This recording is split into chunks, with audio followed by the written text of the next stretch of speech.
नमस्कार। वैदिक astro care में आपका हार्दिक अभिनंदन है। वर्तमान समय में काल सर्प योग की शांति के नाम पर आम जनमानस में अनेक भ्रांतियां प्रचलित हैं। हालांकि काल सर्प नाम से कोई भी योग किसी भी पुरातन ज्योतिषीय ग्रंथों में लिखित में नहीं है, किंतु वर्तमान काल में जन्म कुंडली में उपस्थित राहु और केतु छाया ग्रहों के मध्य अन्य सूर्यादि ग्रहों की उपस्थिति को ही काल सर्प योग नाम दिया गया है। विषय थोड़ा जटिल है, अतः वीडियो को ध्यानपूर्वक पूरा देखने पर ही समझ आएगा। और हमारा प्रयास भी यही है कि आप काल सर्प दोष के नाम पर अपने समय और पैसे का अपव्यय करने से बच जाएं। आगे बढ़ने से पूर्व आपके अपने इस वैदिक एस्ट्रो केयर चैनल को सब्सक्राइब कर नए नोटिफिकेशन की जानकारी के लिए बेल आइकन दबाकर ऑल सेलेक्ट अवश्य करें। राहु एवं केतु को ग्रहों की संख्या वर्तमान में ही दी गई है।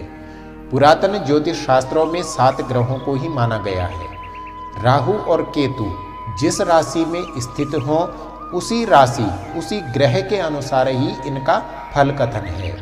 यदि इसे वैज्ञानिक दृष्टि से देखें तो राहु उत्तरी ध्रुव को माना जाता है और केतु दक्षिणी ध्रुव को। राहु केतु 2 संपात बिंदु हैं जो इस दीर्घ वृत्त को 2 भागों में बांटते हैं। इन 2 बिंदुओं के बीच ग्रहों की उपस्थिति होने से ही काल सर्प योग बनता है।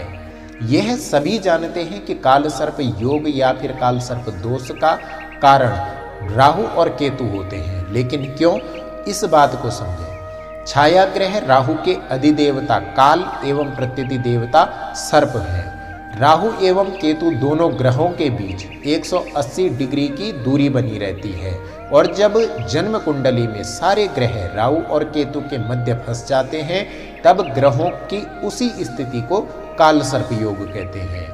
कुछ लोग काल सर्प योग के प्रभाव को नकारते हैं और तर्क देते हैं कि राहु केतु छाया ग्रह हैं, अतः इनका मानव जीवन पर कोई प्रभाव नहीं है। किंतु आप स्वयं विचार करें, धरती पर हम धूप में खड़े हैं तो हमारी छाया भी बन रही है। इसी तरह प्रत्येक ग्रह और नक्षत्रों की छाया भी इस धरती पर पड़ती रहती है। हमारी छाया तो बहुत छोटी होती है, लेकिन इन महाकाय ग्रहों की छाया का धरती पर व्यापक असर पड़ता है।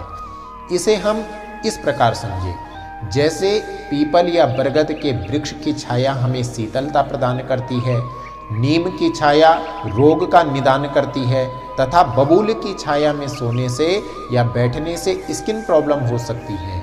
उसी तरह राहु और केतु यह 2 तरह की विशालकाय छाया है। जातक की ग्रह स्थिति के आधार पर इनका अच्छा और बुरा प्रभाव व्यक्ति के जीवन को अवश्य ही प्रभावित करता है। विद्वानों के मतानुसार पितृदोष या प्रारब्ध के कारण कुंडली में काल सर्प योग बनता है। शास्त्रों के अनुसार पूर्व जन्म कृतम पापम व्याधि रूपेण दृश्यते, अर्थात पूर्व जन्मों में किए गए पाप इस जन्म में व्याधियों के अर्थात रोगों के रूप में प्रकट होते हैं।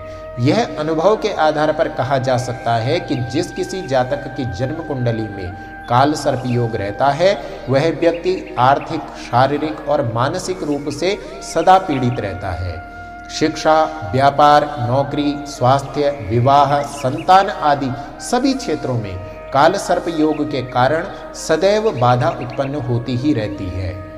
अनावश्यक तनाव, अशांति, घबराहट, मानसिक विक्षिप्तता, दुश्मनी, धोखेबाजी, नशा, अति संभोग की प्रवृत्ति, यह सब जन्म कुंडली में काल सर्प योग या राहु के अशुभ होने के चिन्ह हैं। काल सर्प योग एक ऐसा योग है जो व्यक्ति को आसमान पर पहुंचाकर पुनः जमीन पर गिराने की शक्ति रखता है। किंतु यह भी समझने वाली बात है कि काल सर्प योग से वही व्यक्ति डरता है जिसे इसकी शांति का उपाय ज्ञात न हो। अतः इस योग से डरने के बजाय इसके वैदिक उपाय किसी श्रेष्ठ वैदिक कर्मकांडी ब्राह्मण द्वारा ठीक से शुभ मुहूर्त में करवाने चाहिए। काल सर्प योग शांति के लिए नाग पंचमी के दिन व्रत रखकर रुद्राभिषेक तथा नाग पूजन करवाना चाहिए। काले नाग नागिन का जोड़ा सपेरे से मुक्त करके जंगल में छोड़ना चाहिए। चांदी के नाग नागिन के जोड़े को बहते हुए पानी में बहाने से इस दोष का शमन होता है। उज्जैन स्थित महाकालेश्वर मंदिर के शीर्ष पर स्थित नागचंद्रेश्वर मंदिर, जो कि केवल नागपंचमी के दिन ही खुलता है, उसके दर्शन करें।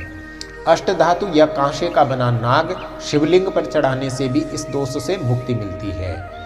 पंचमी तिथि के दिन 11 नारियल सिर से उतारते हुए बहते हुए जल में प्रवाहित करने से काल सर्प दोष दूर होता है।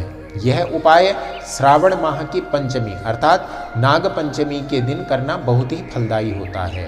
तांबे का बना सर्प श्रावण माह के सोमवार को शिवलिंग पर चढ़ाने से काल सर्प योग का दुष्प्रभाव समाप्त होता है। श्रावण या माघ मास में रुद्राभिषेक कराएं एवं महामृत्युंजय मंत्र की एक माला का जाप प्रतिदिन करें। जिस भी जातक पर काल सर्प दोष हो उसे कभी भी नाग की आकृति वाली अंगूठी, कड़ा या फिर लॉकेट आदि धारण नहीं करना चाहिए। काल सर्प योग से प्रभावित व्यक्ति को सर्प सूक्त का पाठ प्रतिदिन सुनना चाहिए। साथ ही जो लोग पाठ कर सकते हैं उन्हें भी नियमित रूप से सर्प सूक्त का पाठ अवश्य ही करना चाहिए। सर्प सूक्त इस प्रकार है। ओम ब्रह्मलोकेषु ये सर्पा शेष नाग परोगमा, नमोस्तु तेभ्यः सर्पेभ्यः सुप्रीतो मम सर्वदा। इंद्रलोकेषु ये सर्पा वासुकी प्रमुखाद्ययः, नमोस्तु तेभ्यः सर्पेभ्यः सुप्रीतो मम सर्वदा। कद्रवेयश्च ये सर्पा मातृभक्तिपरायणा, नमोस्तु तेभ्यः सर्पेभ्यः सुप्रीतो मम सर्वदा।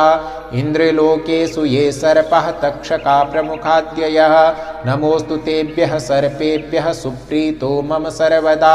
सत्यलोकेषु ये सर्पा वासुकीना च रक्षिता, नमोस्तु तेभ्यः सर्पेभ्यः सुप्रीतो मम सर्वदा।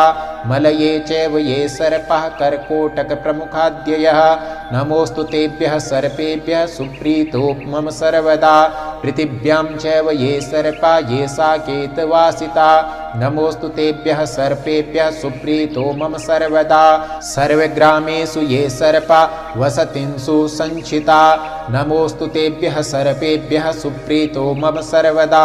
ग्रामे वा यदि वारण्ये ये सर्प प्रचरन्ति च, नमोस्तु तेभ्यः सर्पेभ्यः सुप्रीतो मम सर्वदा।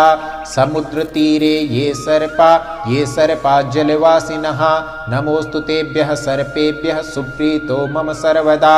रसातलेषु ये सर्पाः अनन्तादिमहाबलाः, नमोस्तु तेभ्यः सर्पेभ्यः सुप्रीतो मम सर्वदा। काल सर्प योग शांति एवं जन्म पत्रिका के विश्लेषण हेतु आप हमसे संपर्क कर सकते हैं। वैदिक एस्ट्रो केयर आपके मंगलमय जीवन हेतु कामना करता है। नमस्कार।